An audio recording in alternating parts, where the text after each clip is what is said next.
par le comité olympique, mais par le biais de son Académie nationale olympique sportive sénégalais, appelée ANOS.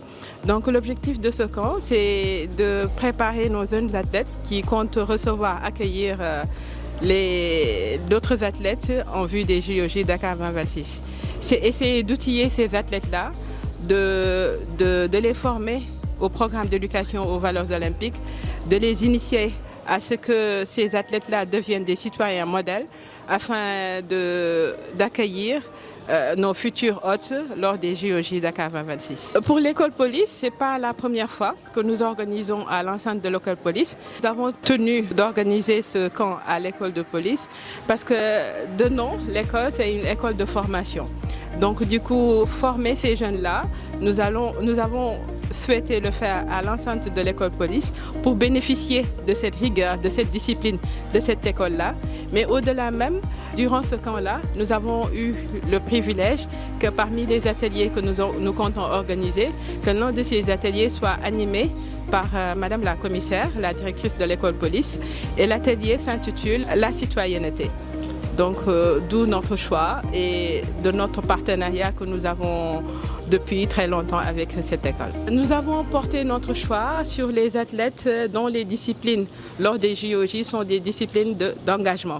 Nous avons porté notre choix là sur ces jeunes-là parce que étant donné que leurs disciplines seront sous forme d'engagement, ils seront plus à l'aise de dérouler ce programme-là, ce programme d'éducation aux valeurs olympiques, parce qu'ils seront sur le terrain, pas en compétition, mais en out-compétition. Du coup, ils auront ce privilège de fréquenter les autres athlètes, d'être des ambassadeurs sénégalais en vue de ces JOJ. Les athlètes seront là pendant 5 jours.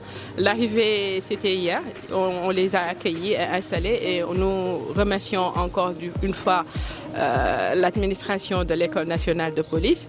Aujourd'hui, c'était la cérémonie d'ouverture suivie du programme d'éducation aux valeurs olympiques. L'après-midi, c'est tout ce qui est sport. Demain, durant la matinée de demain, il y aura 3 ateliers. D'abord sur la citoyenneté. Après, il y aura un atelier sur l'antidopage. Ensuite, un atelier sur la gestion du stress. L'après-midi, ça sera des excursions. Ils auront la chance de visiter les sites où vont s'organiser les JOJ Dakar 2026.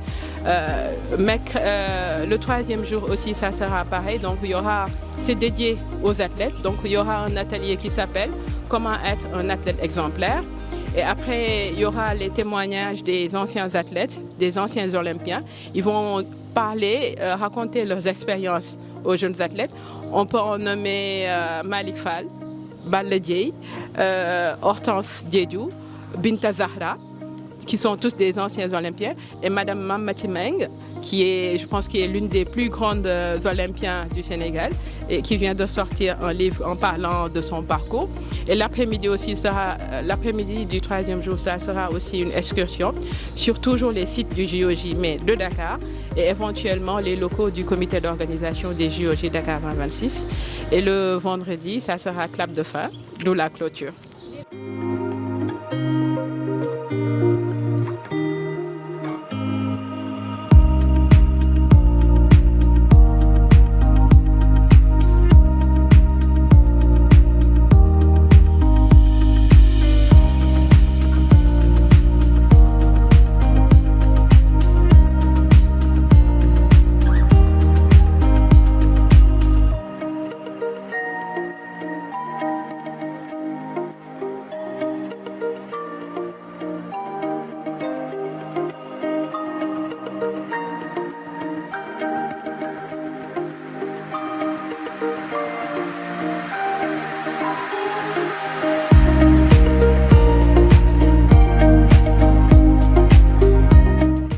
Nous sommes très heureux aujourd'hui d'accueillir encore une fois le comité national olympique sportif sénégalais dans le cadre des préparations des Jeux olympiques de la jeunesse qui sera organisé en 2026. Donc aujourd'hui nous accueillons une trentaine de jeunes sportifs, de jeunes à préparer dans le cadre de ces événements que nous préparons ici au Sénégal. Permettez-moi de manifester tout le plaisir que nous avons de vous accueillir ici à l'École nationale de police. Donc c'est une confiance que vous avez placée en nous. Nous remercions le Comité national olympique d'avoir placé son choix en l'École nationale de police. Et vous souhaitons également la bienvenue encore une fois et un stage très réussi.